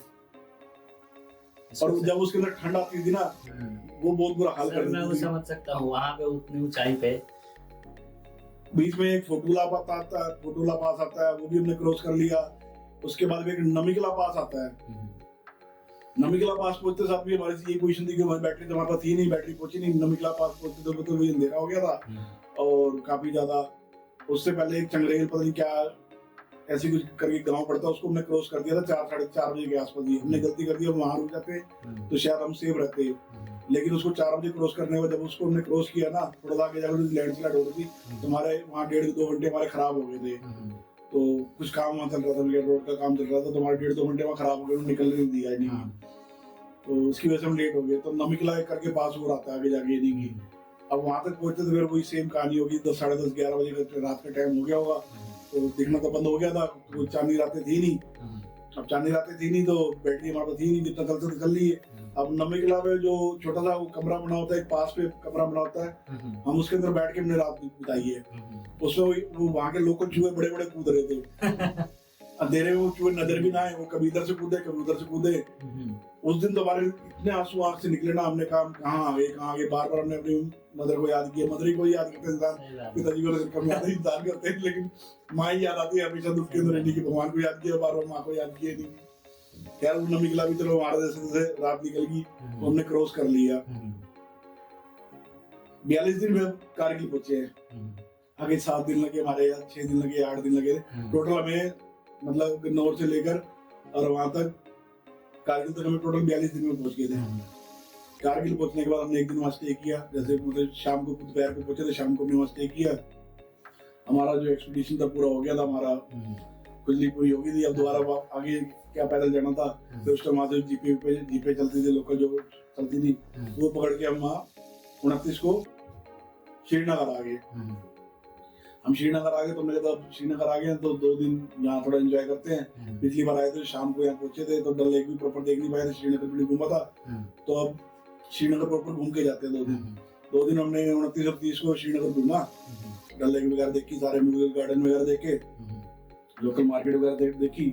तो अब वो 29 और 30 को जो रुके ना, 31 तारीख को हमने वापस आना था, 31 जुलाई 1988 को हमने वापस आना था। अब जो हमारा हाउस बोट का मालिक है ना, उसको पता लग गया था खाने पीने के शौकीन है ये, इनको नॉनवेज पसंद है, ये नॉनवेज के शौकीन है। उसने कहा आपने वहां के मिस कर दिए कबाब तारगढ़ के, अब तारगढ़ के कबाब भी खाते हैं अगर आप वहाँ गए थे। हमने कहा यार वो मिस हो गए तो एक दिन और रुकते हैं, वो भी खा के आएंगे, वहाँ चलते हैं कबाब खा के आएंगे तारगढ़ के। तारगढ़ मतलब डाकघर को बोलते हैं, तारगढ़ वो तारगढ़ बोलते हैं बेसिकली। अब आजकल तो पोस्ट ऑफिस बोलने लग गया, उस टाइम तारगढ़ बोला जाता था उसको। तो तारगढ़ चलते हैं, तारगढ़ में जाके वहाँ कबाब तो खा के आएंगे, 2 दिन तो रुके, एक दिन और रुक जाएंगे, क्या फर्क पड़ना है नहीं की। अब हम वहाँ शाम को कबाब खाने चले गए, बाकी दिन इधर उधर घूम के कबाब खाए। बाद में वहाँ जैसे 11:30 सवा 11 के आसपास का टाइम था, तारगढ़ के पास ही हम खड़े थे, उसी टाइम ब्लास्ट होता है। सब कुछ हमें इतने ज्यादा एडवेंचर इसमें मिला हमें, इससे ज्यादा एडवेंचर इसमें हमें कुछ ही ट्रिप में नहीं मिला, इसलिए मेरे को ये वाली ट्रिप तो बताने में बहुत ज्यादा मजा आता है नहीं। अब उसी टाइम छोटा सा ब्लास्ट होता है। 31 जुलाई 1988 का दिन था, रात के 11:30 बजे के आसपास टाइम था। श्रीनगर में तारगढ़ के आसपास छोटा सा ब्लास्ट होता है। अब ब्लास्ट होता है तो कुछ जलता हुआ मेरी टी शर्ट के ऊपर आग गिरता है, और हम तो वहां से भाग के दौड़ के मतलब घबरा जाते पूरी तरीके से। भाई ब्लास्ट सामने ब्लास्ट देखेंगे तो ऐसे हालांकि अभी इतना हर्ट नहीं हुआ, थोड़ा सा दूर ही था, डायरेक्ट आगे मेरे को छर्रे नहीं लगे, कुछ नहीं लगे, लेकिन कुछ जलता हुआ ऐसा गिरा कि मेरी शर्ट मेरे साथ इसके बालों का चिपक गई, तो मेरे को पूरी काफी जलन हुई। तो हम दौड़ के अपना वहाँ पहुंच जाते हैं, डल लेक में पहुंच जाते हैं और शिकारे में पहुंच जाते हैं, अपना हाउस बोट में पहुंच जाते हैं। वहाँ पर उसने वो जो हमें मल्लम जो अपनी लगाई, जो उसके बाद था नहीं की, तो हमने कहा हम तो सुबह जाएंगे। अब तो पूरी रात हमें नींद नहीं आई, पूरी रात हमें बेचैनी में काटी, मतलब 12:30 बजे करीब से लेकर 1 बजे तक हम जाग के, और हम 5 बजे सुबह उस टाइम लाल चौक के पास भी ना जम्मू के लिए बस से मिला करती थी, 5 बजे 5:30 बजे चला करती थी। हम 5 बजे से पहले ही वहाँ पहुंच गए थे कि भाई बस मिस नहीं करनी, पहली बस पकड़ के जाना है। तो हो गया, हाँ इतना डर बैठ गया कि 5 बजे से पहले ही हम बस स्टैंड पे पहुंच गए और बस पकड़ी, हम जम्मू पहुंच के और वहाँ से घर वापस आ गए। ये तो हमारी ले की हमारी ट्रिप रही सर। फिर उस टाइम आप जैसे बोला आपने कि 42 दिन तक आप बाहर थे, राइट? तो क्या घर पे कुछ जांच पड़ताल नहीं होती थी, खोज खबर नहीं होती थी कि लड़का कहाँ है 42 दिनों से? उस टाइम तो कम्युनिकेशन के इतने साधन थे ही नहीं। फैमिली मेरी दिल्ली रहती थी, हमारा मकान गन्नौर पे था एक, और मैं पढ़ता करनाल था। अच्छा। अब फैमिली को यही था सैटरडे संडे की छुट्टी होती है, दोस्तों से मिलने गन्नौर आ जाता है। अब बाकी 5 दिन कॉलेज में वहाँ पढ़ता है, और अब मदर को एक बार मैंने 83 चिट्ठी लिखी थी जो आज तक नहीं पहुंची, मनाली पहुंचने से पहले मैंने चिट्ठी मदर को डाली थी जो आज तक घर नहीं पहुंची नहीं, मतलब आप क्या पहुंच रही उस दौर में नहीं पहुंची थी। तो लेकिन अब कम्युनिकेशन इतना स्ट्रॉन्ग हो गया, अब घर वालों को इतनी चिंता होती है। मैं बता रहा हूँ कि उसके बाद 95 में मेरी शादी हुई, फेब 95 में। तो फेब 95 मेरी शादी हुई, तो मैं अगस्त 95 में मैं अमरनाथ की यात्रा पे गया अपने ब्रदर के साथ और अपने एक दोस्त के साथ। तो हम 3 लोग गए 95 में, अगस्त की बात है, और अभी मेरी शादी को 6 महीने भी नहीं हुए थे मतलब की। तो एक पंचतरनी करके जगह आती है, तो पंचतरनी पहुंचने के बाद हम रात को जैसे अपने वहां स्टे किया, तो हम सुबह 4 बजे लाइन में लगे। वहाँ पे जो बैरियर खोलते हैं आर्मी वाले, यानी कि अभी आगे जाने देंगे कि नहीं जाने देंगे, नहीं। और वो 4 बजे हम लाइन में तो लग गए, हमारे आगे 5, 7, 10 लोग थे जैसे, यानी कि अब वो आधे घंटे बाद में बारिश स्टार्ट होगी, लेकिन हम हटते नहीं। हमने कहा बारिश में गीले ही तो होंगे, कोई बात नहीं की हम बारिश में खड़े रहते हैं। 2 घंटे 3 घंटे बरसात होती रहती है, 2-3 घंटे में पूरी तरह भीग जाते हैं। मैं इतने पूरी तरह भीगे कपड़ों में ऊपर चढ़ाई भी मुश्किल हो जाएगी और चढ़ना भी मुश्किल हो जाएगा। और आर्मी वाले जाने नहीं दे रहे थे, सिर्फ उतरने वाले ट्रैफिक को उतरने दे रहे थे, जाने किसी को दे नहीं रहे थे। और बार बार मना कर रहे थे कि सारा रास्ता फिसलन भरा हो गया, किसी को जाने नहीं देंगे, सबको नीचे उतार रहे थे नहीं, ताकि ऊपर का ट्रैफिक सारा नीचे आ जाए। हमने कहा लाइन में खड़े होने का फायदा नहीं है, टेंट में ही चलते हैं। 3 घंटे बरसात में भीग के हम अपने टेंट में आगे रुक जाते हैं। बारिश लगातार नॉन स्टॉप हो रही है। टेंट में आगे बैठे हैं 4 घंटे 5 घंटे बाद, बरसात लगातार चल रही है। 6-8 घंटे बाद ना पूरे पहाड़ों से भी मतलब स्लाइडिंग होने लग जाती है, सारे मतलब मिट्टी नीचे आने लग जाती है, टेंट भी सारे गीले होने लग जाते हैं, सारे कीचड़ टेंटों पे भी आने लग जाता है, यानी कि टेंट पूरी तरह भीग जाते हैं। टेंटों के अंदर भी हम कीचड़ों के अंदर बैठे हुए, यानी कि सारे टेंटों में मतलब यही हाल है। सब जितने टेंट है सबके अंदर कीचड़ भरा हुआ है, सबके अंदर ऊपर से पहाड़ी का सारा पानी कीचड़ वाला आ रहा है। पूरा दिन हमने ऐसे बैठ के गुजारा। रात होते होते तो बुरी हालत होगी, मतलब क्योंकि हम ठंड से ठिठुर रहे थे, कितनी बार चाय पियेंगे, कितनी बार कंबल उम्बल सब गीले हो चुके थे, बिस्तर कोई बचा नहीं था, सब सूखा सब गीला पड़ा हुआ था। और सिर्फ हमारे टेंट का हाल नहीं, सब टेंटों का ही हाल हो चुका था। बरसात 12, 14, 18 घंटे लगातार होती रही। अब रात को एक प्लान बना कि सुबह वापस चलते हैं नीचे, नहीं की। अब उसमें से मेरा भाई भी कहता है और वो दोस्त भी कहता है नहीं ऊपर चलेंगे, भगवान के दर्शन करके आएंगे। मतलब मेरा एक्सपीरियंस ये कहता है कि अगर 24 घंटे की करीब बरसात होगी तो यहाँ स्नोफॉल भी होगा। तो अब तुम ना यहाँ से वापसी करने की मेरी सोच लो, भगवान से यहीं से हाथ जोड़ के माफी मांग लेते हैं, अगले साल फिर आ जाएंगे। आगे जाने देखो, कल भी कोई भरोसा नहीं, कल ही जाने देने की, कल तक फिर वेट करेंगी, आगे न जाने दे तो फिर कोई सेंस नहीं बनती है। बड़ी मुश्किल से मैंने इनको समझाया, ये लोग माने। अब सुबह तक तो फिर बरसात तो लगातार हो रही है, मतलब पहले दिन से लेकर अगले दिन सुबह 6-7 बजे तक बरसात हो रही है। अगले दिन 6-7 बजे हमने वापसी के लिए चलना स्टार्ट कर दिया। अब वो जब पंचतरनी से जब चलते हैं ना तो नदी क्रॉस करनी पड़ती है, पुल आता है छोटा सा लकड़ी का पुल बना रखा होता है, तो क्रॉस करना होता है। उससे पहले घोड़े वालों की लीदें पड़ी होती है, कीचड़ पड़ा होता है, सब इतना बुरा हाल होता है बरसात के अंदर, पूछो मत। नहीं वही हाल फिर वहां हुआ। अब एक वॉरियर के शूज आते थे उस टाइम, जो शायद चाइना से या नेपाल से आते थे, और यहाँ अपने इस मार्केट में मिलते थे, अपना जो बस स्टैंड के पास में पड़ती है ना मोनेस्ट्री वाली मार्केट जो पड़ती है, मोनेस्ट्री वाली मार्केट पड़ती थी, तिब्बतियन मार्केट पड़ती है ना, वहां से शूज मिलते थे उस टाइम। वो 200 रुपए के शूज आते थे। वो मैं हर बार हर ट्रिप पे वो नहीं लेके जाता था वो नहीं। तो मैं अपने शूज भी मेरे नहीं ले आया और दोस्त के भी शूज नहीं ले आया था वहां से। मैंने ब्रदर को बोला, उसका मेरा सही सेम था छोटे भाई का, मैंने बोला तेरे लिए शूज ले, कहता तेरे वाले पुराने पहन लूंगा। उसने लालच कर लिया, कहता नहीं लाने। तो उसने कहा नहीं मेरे शूज नहीं लाने, मैं ये तेरे वाले पुराने पहन लूंगा जो पिछले सीजन पिछली तेरे ट्रिप के पड़े हुए हैं। अब उसके वही हाल हुआ, उसके पुराने शूज था, उसका उसी कीचड़ में निकल गया। अब एक शूज उसका निकल गया। अब शूज निकल गया तो देखो हमने उससे पहले सोचा हम नीचे की तरफ से जाके ना एक बार ट्राई करते हैं, नीचे से नदी के पास से होके ना ये ऊपर जाने की कोशिश करते हैं। ये आर्मी का ना बैरियर निकल जाएगा और नदी के साथ साथ होके ऊपर की तरफ चलते हैं।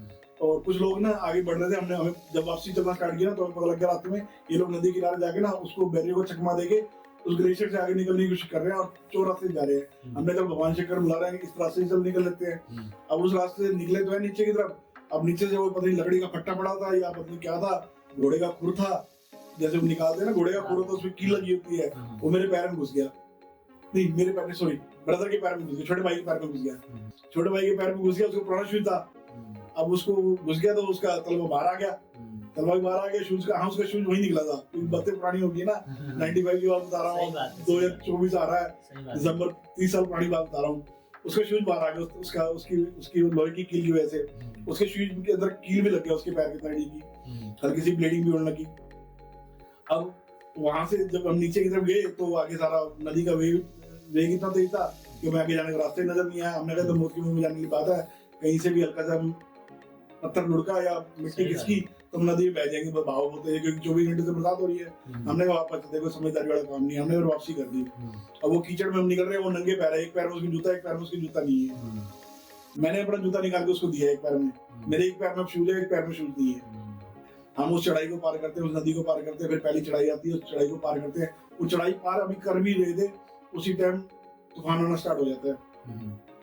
तूफान आना स्टार्ट हो जाती है, इतनी देर में स्नोफॉल होनी स्टार्ट हो जाती है।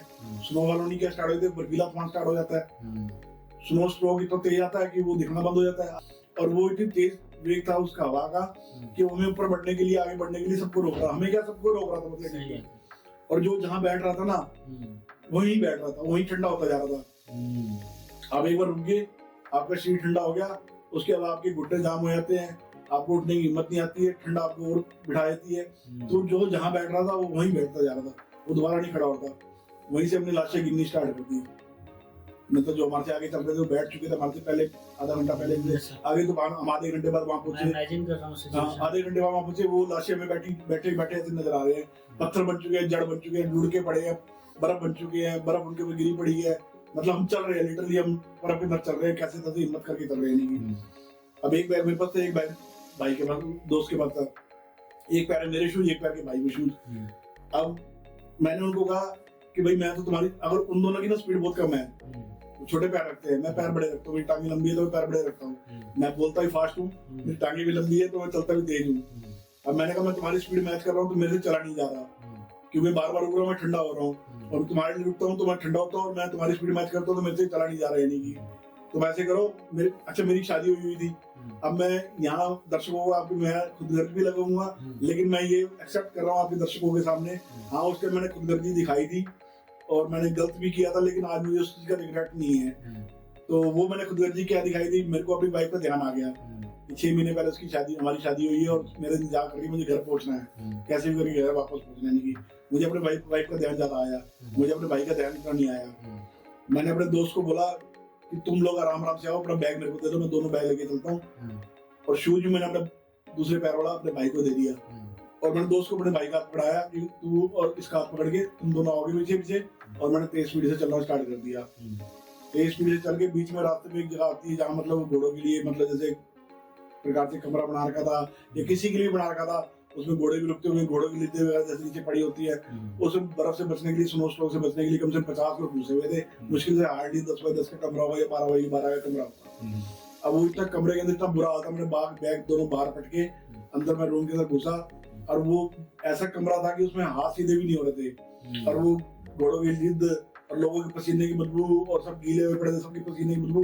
हार्डली 2 या 3 मिनट मेरे से वहाँ खड़ा हो गया, मतलब दम घुट रहा था कि मेरे से वहाँ रुका नहीं गया। मैं ऐसे चलो मैं स्नो में चलता रहूँ, वो ज्यादा बेटर है, यहाँ तो दम घुट के वैसे ही मर जाऊंगा। यानी कि मैंने फिर बैग उठाया, मैंने चलना स्टार्ट कर दिया, और मैं आगे शेषनाग पे आगे झील पे आगे पहुंच गया। वहाँ आगे पहुंचते साथ मैंने बैग अपने टेंट में पटके, वहाँ तक मतलब बरसात रुक चुकी थी और वहाँ तक स्टॉर्म नहीं था, मतलब थंडरस्टॉर्म वहाँ तक नहीं था। मतलब वो कैंप है, बेसिकली बड़ा कैंप है। वहाँ मैंने कैंप में अपने बैग पटके और मैं रोड पे आके खड़ा हो गया, मतलब पथ पे आके खड़ा हो गया, और मैंने चाय वाले से चाय पीनी स्टार्ट कर दी।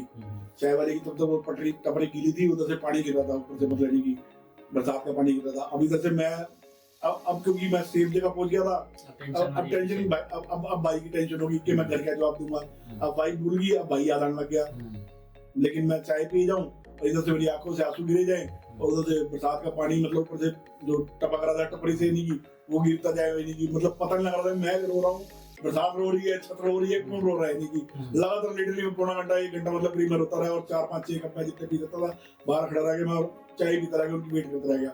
जैसे मेरे को सामने से दोनों आते नजर आए ना 50 मिनट बाद 40 मिनट बाद, तो मैं दौड़ के भाग के उनसे जो लिपट करो या वो मेरे से लिपट करो कि पूछ नहीं सकते, मतलब कहानी बयान नहीं कर सकते। नहीं अब कम्युनिकेशन की बात थी। अब जैसे तैसे करके हम पहलगाम पहुंच गए।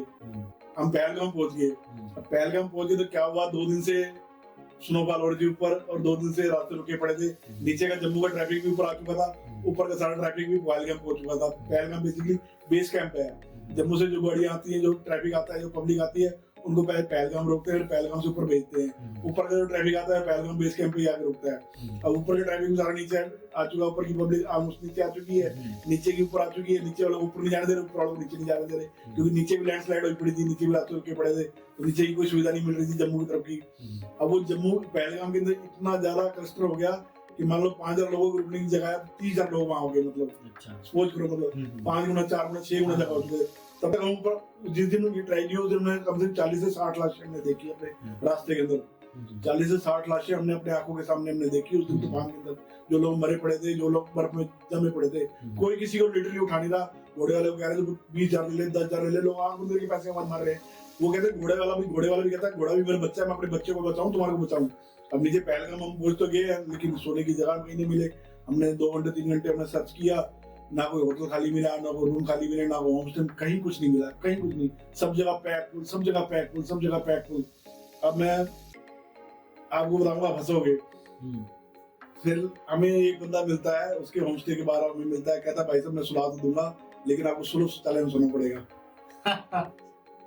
वहाँ मेरे को रूम मिला हुआ है, मैं आपको सुलभ शौचालय में जगह देता हूँ। वहाँ और भी 4-5 लोग हैं।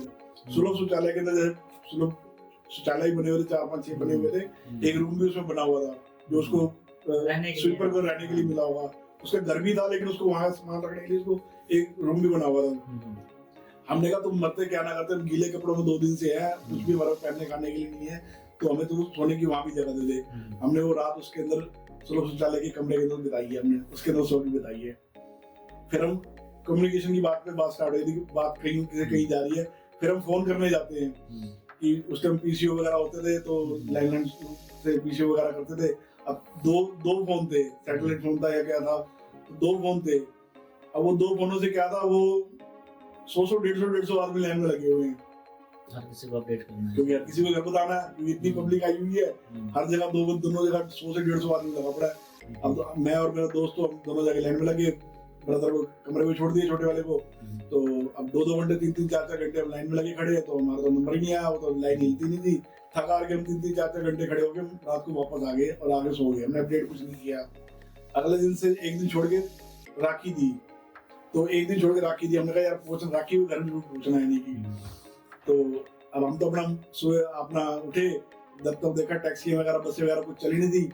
मैं तो गया अपना बटर की टिक्की ले आया और बड़ा ब्रेड का पैकेट लिया। हम सुलभ शौचालय के कमरे बैठ के बटर और ब्रेड खा रहे हैं आराम से बैठे हुए, और घर कोई अपडेट करने की हमारे को कोई जल्दी नहीं है। कोई घर में हमारे को कोई टेंशन नहीं कि हमें अपडेट करना है। तब तक ये न्यूज वगैरह में सब कुछ आ चुका था, टीवी वगैरह। हाँ, कि सैकड़ों लोग फंस गए हैं, हजारों लोग फंस गए हैं, और सैकड़ों लोगों की जान चली गई है। अब घर में तो रोना पीटना स्टार्ट हो गया, मेरे ससुराल में भी, मेरे घर में भी, हमारे रिश्तेदार इकट्ठे होने स्टार्ट हो गए कि ये तो गए, दोनों बच्चे डेथ होगी, दोनों बच्चों की, और दोस्त भी गए इनका, दोनों बच्चे। और मेरे ससुराल में सब रोने पीटने लगी कि लड़की की 6 महीने पहले सिर्फ शादी हुई है, और ये तो बड़ा बुरा हाल हो गया। मेरे ससुराल वाले सब इकट्ठे हो गए, सारा दिन रोना पीटना चलता रह गया। अब मेरी ससुराल साइड में जो मेरी वाइफ है, उनके जो अंकल हैं वो एयरफोर्स में थे, वो हर 1 घंटे में अपडेट देते थे, 2 घंटे में अपडेट देते कि कोई गाड़ी ट्रक हो। उन दिनों जो एरोप्लेन से लाशें आ रही थी, लोग आ रहे थे ना, अपडेट देते थे किसकी लाश आ रही है या कौन पैसेंजर आ रहा है। तो एयरफोर्स के जो इन्होंने प्लेन लगा दिए लाने के लिए नहीं की, तो वो ये अपडेट इनको कर रहे थे नहीं की। अब अपडेट कर रहे थे तो अभी हमारे बारे में कुछ पता लग नहीं रहा था। अब मेरे 2 साले अपने गाड़ी उठाते हैं और हमें ढूंढने के लिए चल पड़ते हैं, और हमें तो क्या कुछ ट्रांसपोर्टेशन मिलती नहीं है। हम तो अपना ट्रक पकड़ के और ट्रक में बैठ के हम अपना बाहर तक निकल के अनंतनाग तक आ जाते हैं। अंदर से पहलगाम से अनंतनाग आ जाते हैं, हाईवे पे आ जाते हैं, नेशनल हाईवे पे आ जाते हैं। अनंतनाग पे फिर हमें एक ट्रक मिलता है, हम पे ट्रक में पीछे बैठ के आते हैं। ट्रक में खाली ड्रम पड़े होते हैं। अब वो ड्रम जहाँ गड्ढा आता था उनके रोड तक चलते थे, वो ऐसे चलता था, वो बार बार ड्रम पे वैसे बजते थे। अब इतना बुरा हाल हो जाता था कि पूछो मत देने की। और फिर वो छत उसके डाले पे बैठ के जाए तो उसमें हमें डर लगता था, क्योंकि वो घाटी नजर आती थी। जैसे वो ट्रक टर्न लेता था तो लगता था अब हम डाले से निकल के हम उसमें गिरेंगे। जो ड्राइवर के ऊपर की बैठने की जगह होती है ना, जो ट्रपाल वगैरह लगता नहीं की, हम उसमें बैठते थे। मान लो 10 मिनट बैठते थे, 10 मिनट में हालत खराब हो जाती थी कि अभी ये ट्रक मुड़ेगा और ये हम सीधा खाई में गए। अब खाई में गए, हम नीचे आते थे, ड्रमों में बैठते थे, ड्रम उछलते थे, तो उसमें सारा हिस्ट्री लगती थी। मतलब हमारा एडवेंचर खत्म होने का नाम ही ले रहा था। फिर हम ऊपर ही बैठे थे, बाइक जैसे नहीं की, तो वो एक जैसे चेक पोस्ट आती है, पुलिस की चेक पोस्ट आती है। हमारा ट्रक रुका तो वहाँ लकली मेरे साले की कार भी आके रुकी हुई थी, चेक पोस्ट पे नहीं, प्रिजनर ओवर की थी। तो उसने सडनली मेरे को देख लिया, ऊपर डाले में बैठा हुआ उस पे, उस जुगाड़ में बैठा देख लिया, जो ड्राइवर की पुरानी जगह होती है, डाले में बैठा देख लिया। उन्हें ये जो आवाज मारी, मैंने देखा। अब फिर अब तो कहाँ का ट्रक में जाना, हम नीचे उतरे, फिर वो भी हमारे से मिल के रोए और हम भी मतलब उनसे मिल गए। तो ऐसे फिर हम वापस आए नहीं। तो एडवेंचर तो बहुत देखा है। 88 में जब वहाँ ब्लास्ट हुआ, फिर श्रीनगर तो हम 4-5 साल गए ही नहीं। 4-5 साल हमने श्रीनगर गए ही नहीं। हाँ, उधर बैठ गया। फिर हमने उत्तराखंड का रूट पकड़ लिया, फिर हम उत्तराखंड की तरफ हमने मूव कर लिया। 89 से हमने फिर उत्तराखंड करना स्टार्ट कर दिया। फिर हमने गोमुख से दिल्ली पैदल किया, दिल्ली से केदारनाथ पैदल किया, दिल्ली से बद्रीनाथ पैदल किया। फिर तो मतलब बाकी ट्रिप ये आप ऐसे बता रहे हो ना जैसे कि ये तो ऐसे बस चला गया। अब मेरे लिए तो इजी टास्क थे ना, यानी कि पैर क्या ये स्कैन कराने पड़ेंगे, इनमें हड्डियां ही हैं या फिर आयरन है? अब तो खैर चलना कम हो गया। उसके बाद खैर काफी एक्सपीडिशन की है, काफी ज्यादा कुछ किया है। दिल्ली से 3 बार, 2 बार केदारनाथ पैदल किया है, दिल्ली से 2 बार बद्रीनाथ पैदल किया है, दिल्ली से 2 बार मणिमहेश पैदल किया है, दिल्ली से 1 बार वैष्णो देवी पैदल किया है, दिल्ली से 1 बार पुष्कर पैदल किया है। अच्छा, उसके बाद 7 बार मैंने दिल्ली से अमरनाथ पैदल किया है। दिल्ली से अमरनाथ 7 बार पैदल किया है। उसके अलावा 4 बार मैंने पहलगांव और बालताल से 4 बार किया है। मतलब 3 बार मैंने पहलगांव से किया है, 1 बार मैंने बालताल से पैदल किया है, और 7 बार मैंने दिल्ली से अमरनाथ पैदल किया है। टोटल 11 बार मेरा अमरनाथ हुआ है। मुझे ऐसा लगता है कि जितने लोग पूरे जीवन में पैदल नहीं चलते हैं ना, आप उतना पैदल पिछले 10-15 सालों में 20 साल 10-15 साल ही मैं सिंस 86 से अब तक पैदल चल रहा हूँ। 86 से लेकर अब देखिए 14 और 24, 28, 38 साल हो गया। 38 सालों में करीब मैं 32,000 किलोमीटर पैदल चल चुका हूँ। 32,000 किलोमीटर में अब तक पैदल चल चुका हूँ। 7 बार मैंने हरिद्वार से दिल्ली पैदल की है। यहाँ 10 किलोमीटर डेली अगर पैदल चलते हैं तो ऐप में उसका स्क्रीनशॉट लेके सब स्टेटस लगाते हैं व्हाट्सएप पे, 10 किलोमीटर पूरा हो गया। 2017 में मैं गोरखपुर से मुस्तांग जगह पड़ती है एक नेपाल के अंदर, वहाँ भगवान विष्णु जी का कागबेनी मंदिर है, काफी ऊंचाई पे हाइट पे, उनकी काफी मान्यता उस मंदिर की। गोरखपुर से मैं मुस्तांग पैदल करके आया था 515 किलोमीटर 11 दिन में। अभी 2017 की बात है। और लेटेस्ट की बताऊं, लेटेस्ट 2023 के अंदर, लास्ट ईयर फरवरी के अंदर मैं शिमला से काजा करके आया हूँ 14 दिन में। 410 किलोमीटर, 415 किलोमीटर 14 दिन में, शिमला से काजा। अभी फरवरी 2023 के अंदर विंटर स्पीति करके आया हूँ। ये विंटर वो करना भी है तो विंटर स्पीति करना है।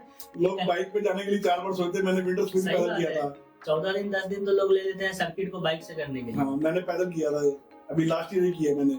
जाना तो मैंने इस साल भी था, लेकिन वो बिजनेस में थोड़ा ज्यादा बिजी रहने की वजह से थोड़ा मैं टाइम नहीं निकाल पाता हूँ। लेकिन प्लान में 1-2 चीजें और थी, इस साल भी करनी थी, लेकिन 2024 तो ये मोटिवेशन एक तो आदत होगी मान लो, लेकिन फिर भी हर बार जाना इतना, ये मोटिवेशन आता कहाँ से है आपके अंदर? देखो, पहली बार से मोटिवेशन आ गई थी और पहाड़ों से प्यार हो गया था। हिमालय से प्यार हो गया था। जब लद्दाख की ट्रिपें की, हिमालय से प्यार हो गया था। हिमालय की पूरी हिमालयन रेंज ही ऐसी है, अगर आप हिमालय में जाते हो ना, तो आपको हिमालय से खुद जो पहाड़ों से प्यार करते हैं उनको उसको शब्दों में बयान नहीं कर सकते वो लोग। वहाँ की नेचर, वहाँ की सुंदरता, वहाँ की जो है, वहाँ के लोग इतने साफ दिल, इतने, अब तो फिर भी चलो थोड़ा बहुत कमर्शियलाइजेशन आ गया।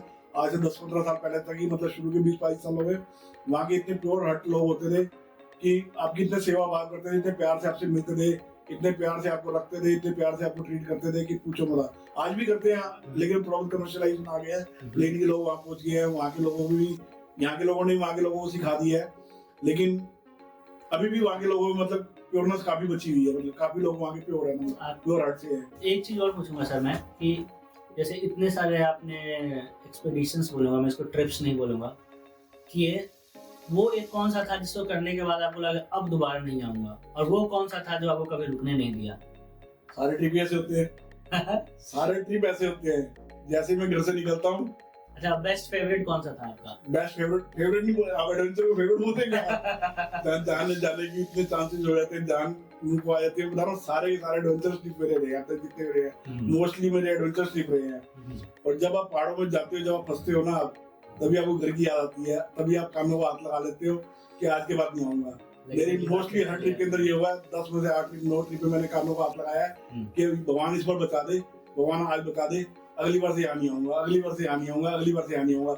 और जैसे ही ट्रिप खत्म होता है, ट्रिप खत्म करके हम पैदल वापस आते हैं, बस में आते हैं, जैसे भी आते हैं, या बाइक पे आते हैं, गाड़ी में आते हैं, जैसे ही पहाड़ खत्म हो गया हम तरावटी में पहुंचते हैं, तलहटी में पहुंचते हैं, तभी एकदम अगले ट्रिप की ध्यान आया थी, अगली बार कहाँ जाया जाए। भगवान कहते हैं लास्ट में तुमने कुछ और बोला था। भगवान को भी पता कि भाई ये बंदा रुकने वाला नहीं है, क्योंकि मैंने भगवान को ये कहा कि भाई भगवान मेरे को मौत दिया तो हिमालय पर्वतों के अंदर ही दियो।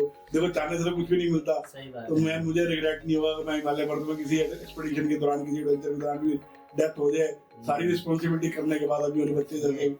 ये बहुत बड़ी बात कह दी आपने। हाँ, ये तो आपका प्यार दिखाता है। हाँ, तो मैं ये नहीं चाहूंगा कि मेरे को पता है मेरी 65-70 साल उम्र है, अभी मैं जाने वाले में से नहीं हूँ।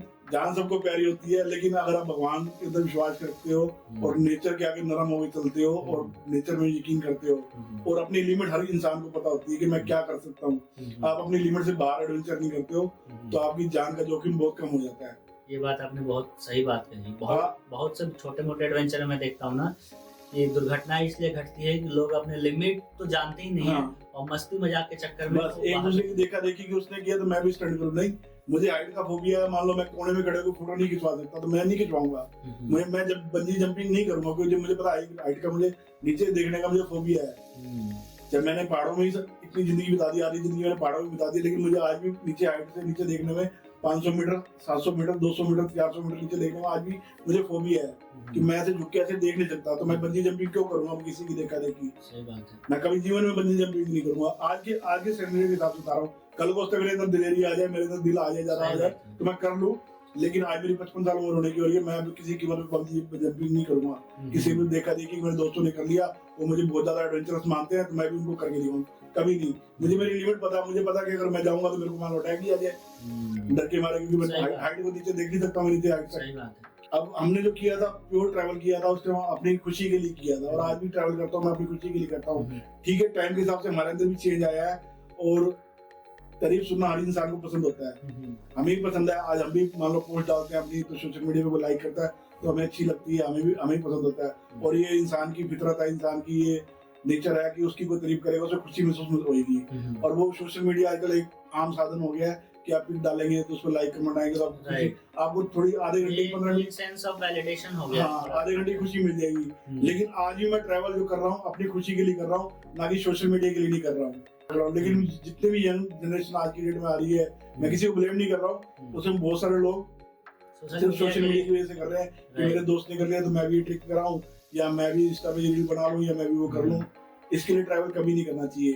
अगर आपका पैशन है, आपके मन में आपकी इच्छा होती है घूमने की, आपके फंड आपके अलाउ करते हैं, आपकी फैमिली आपको सपोर्ट करती है, आपका टाइम आपको अलाउ करता है, चाहे वो बिजनेस में हो चाहे आप नौकरी कहीं भी हो, आपके टाइम का आपको अलाउ, जरूर घूमो। जितना आप घूमोगे उतना आप सीखोगे। मैं तो सबको घूमना चाहिए, लेकिन देखा देखी कभी नहीं घूमना चाहिए। आपने कहा सर कि जितना घूमोगे उतना खुद को जानोगे। बिल्कुल। तो कुछ बताइए अपने बारे में, ट्रैवल आपको कितना हेल्प किया, आपको देखने के नजरिया को बदलने में, या फिर खुद को जानने में, या फिर सोशल होने में? ट्रैवल ने यही सबसे बड़ी सीख दी है कि देखो, मैं पहले बहुत अग्रेसिव नेचर का था, अभी भी अग्रेसिव नेचर का हूँ, लेकिन अब मेरे अंदर काफी ज्यादा शांतपन आ गया है और ये ट्रैवल ने मेरे को शांत किया है। जब मैं बाहर जाता था मैं लोगों से बहुत भिड़ जाता था, लेकिन मुझे ट्रैवल करने के दौरान चीजें समझ आने लगी कि आपको लोगों से बातचीत करनी है, लोगों से मिलना घूमना है, उनके साथ एंजॉय करना है, तो उनके साथ आपको हंसमुख होना पड़ेगा, उनसे अपना पोलाइटनेस दिखानी पड़ेगी। और सबसे बड़ी बात, आप किसी भी दूसरे एरिया में जाते हैं, आपको कोई पॉलिटिकल आर्गुमेंट नहीं करने हैं, आपको कोई धार्मिक आर्गुमेंट नहीं करने हैं। आप अपना एरिया छोड़ के किसी भी अपने एरिया में भी नहीं करने चाहिए वैसे तो, लेकिन आप अपने एरिया छोड़ के अपना रीजन छोड़ के किसी दूसरे रीजन में जाते हैं, वहाँ आपको कम से कम 2 चीजों का अवॉइड करना चाहिए, ना आपको धार्मिक आर्गुमेंट पढ़ना चाहिए और ना पॉलिटिकल आर्गुमेंट पढ़ना चाहिए, क्योंकि सब लोगों की अपने अपने बिलीव है। किसी को कोई पॉलिटिकल पार्टी अच्छी लगती है, किसी को किसी का कोई धर्म अच्छा लगता है, तो आप किसी को इन्फ्लुएंस नहीं कर सकते। वो अपनी बात पढ़ा रहेगा, आप अपनी बात पढ़े रहोगे। बाहर के इलाके में जाओगे तो वहाँ लड़ाई झगड़े के साथ ज्यादा होंगे, वहाँ लड़ाई झगड़े के चांस होंगे और आपको नुकसान उसका झेलना पड़ेगा। जिस पर्पस के लिए गए उस पर्पस के लिए आप आगे। बिल्कुल, आप घूमने गए हैं, वहाँ के कल्चर को जानने गए हैं, वहाँ की सुंदरता को निहारने गए हैं, ब्यूटी देखिए।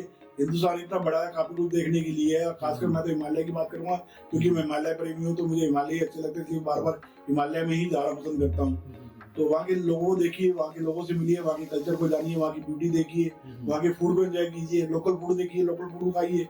वहाँ भी जाके अगर आप चाउमीन पिज्जा बर्गर मांग रहे हैं तो उसका क्या सेंस है, वो आपको दिल्ली में मिल जाता है। सही बात है। मैं भी इसमें मानता हूँ कि अगर आप किसी प्लेस पे जा रहे हैं तो आप जितना लोकल हो सकते हैं लोकल होइए, क्योंकि अगर दिल्ली वाला मजा वहाँ कर रहे हैं तो फिर वहाँ क्यों जा रहे हैं? बस जगह प्लेसेस चेंज करिए, कोई फायदा नहीं है। और एक रिक्वेस्ट मेरी आपके दर्शकों से जरूर है रिस्पॉन्सिबल टूरिज्म के बारे में बात करना चाहूंगा कि रिस्पॉन्सिबल टूरिज्म बनिए।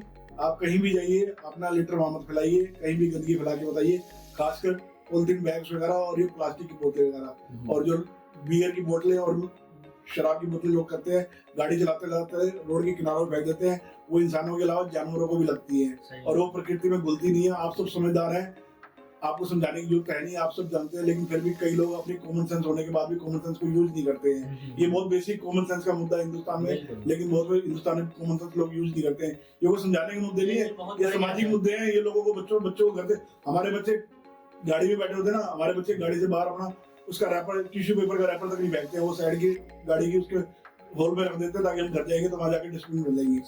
आप बच्चों को शुरू से सिखा के चलेंगे डस्टबिन, डस्ट रोड पे नहीं फेंकनी है, चाहे आपका शहर ही क्यों ना हो, तो वो बाहर जाके भी कभी डस्ट बाहर नहीं फेंकेंगे कभी भी। अपना जो भी बाहर कूड़ा गंदगी आपकी अपनी गाड़ी में वापस लेके आइए। कोशिश कीजिए वहाँ पानी की बोतल लेने से बचिए, और वहाँ भी प्लास्टिक की बोतल में वहाँ का जो नेचुरल मिनरल वाटर है, जो वहाँ का स्प्रिंग वाटर है, वो पीने की कोशिश कीजिए। मैं तो वही कोशिश करता हूँ, अपनी प्लास्टिक की बोतल ले जाता हूँ और कहीं झरने से, कहीं नल से कोई पानी बह रहा था, उसी पानी को पीने की, या नदी के पानी को पीने की कोशिश करता हूँ। अवॉइड करता हूँ पानी की बोतल लेने की। बहुत मजबूरी हो जाए, कहीं ना मिले, लेनी पड़ेगा अगर मामला, तो उस बोतल को मैं क्रैश करके मैं अपने बैग में डाल देता हूँ।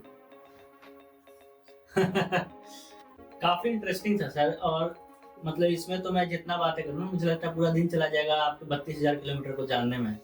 मेरा बहुत स्टोरी है, बहुत स्टोरी में कितनी आप मैं समझ सकता हूँ। हम थोड़े से इधर उधर जाते हैं तो हमारे पास इतनी कहानियां बनती है, आपके पास तो कहानियों का पिटारा है, अगर आप खोलना शुरू करें तो खत्म ही नहीं होगा। एक पॉडकास्ट में सब कवर भी नहीं हो सकती है। और सबसे बड़ी बात है, देखिए इतने साल हो गए, मुझे भी सब कुछ याद नहीं है कि मैं सारी स्टोरियां सुनाऊंगा आपको। सारी स्टोरी मुझे भी याद नहीं होगी, कुछ डायरी में लिखी हुई है, कुछ मेमोरी में मेरी ऐसे छप गई है कि कई ऐसी स्टोरियां होती है ना कि जो दिमाग में छप जाती है, निकल नहीं सकती है। तो ऐसे बहुत से दर्जनों इंसिडेंट है, वो कितने मैं इंसिडेंट शेयर करूं, क्योंकि मेरी एक जर्नी तो रही नहीं है, बहुत सी जितने भी शेयर किए सर मजा आया, और उम्मीद करता हूँ कि दर्शकों को भी काफी मजा आएगा। मुझे भी उम्मीद है आपको अच्छा लगेगा।